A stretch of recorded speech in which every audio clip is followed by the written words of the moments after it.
Hey everybody, it's your boy VG Time back again with another video. And this is more of a game theory video. I like to do these every once in a while. And this theory applies to all different kinds of card games. And that is thinking your way into get better gameplay.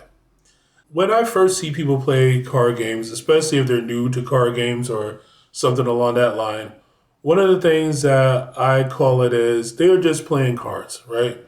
I see them putting cards on the table without a clear goal in mind, without understanding of the ramifications of the cards they're putting on the table, and they're just losing.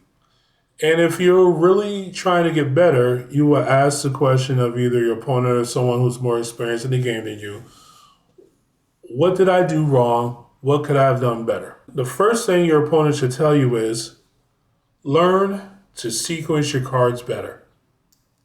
So let me explain. Proper sequencing your cards allow you to attain the goal that you want to get with the least amount of resources used and cards used. That's why that short series I put out earlier is important. Because in that series, I talked to you about things such as card advantage, thinking before doing, and role assignment. And those three things are the things that determine what you need to do, how much resources you need to use to do it, and how many cards in hand that you need to lose in order to do it as well.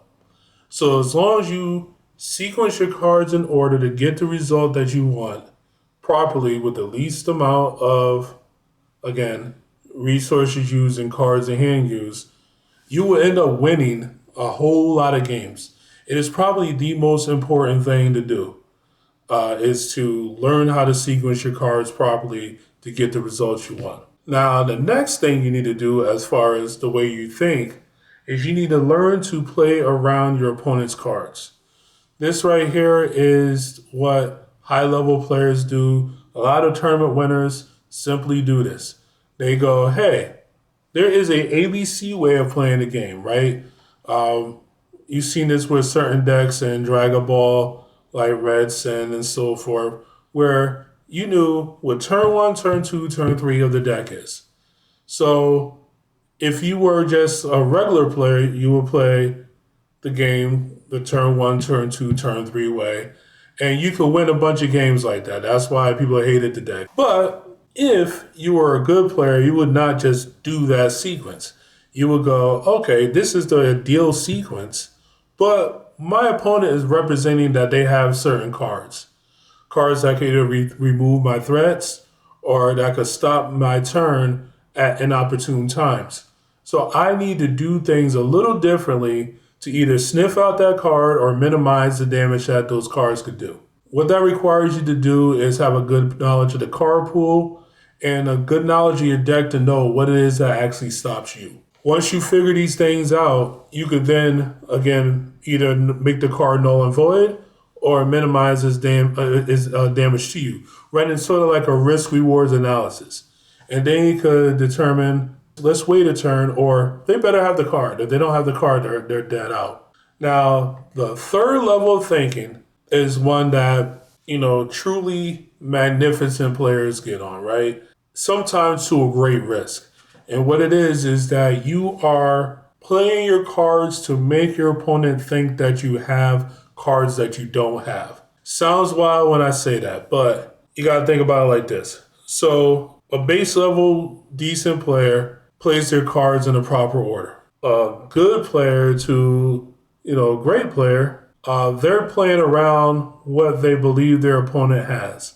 They're looking at energy, they're looking at board state, and they're trying to figure out what it is the opponent has, and then they're making their plays based upon what their opponent has. The 5D chess players are going, okay, you're obviously a good to great player, so I'm going to represent things with my energy and my board state and my actions to make you think I have cards that I don't have, to then make you play differently until I actually do have those cards that I don't have. It's a very risky way of playing because that way of playing works against the good to great players, but it actually fails miserably to the lower level players who just play their cards in proper, efficient order.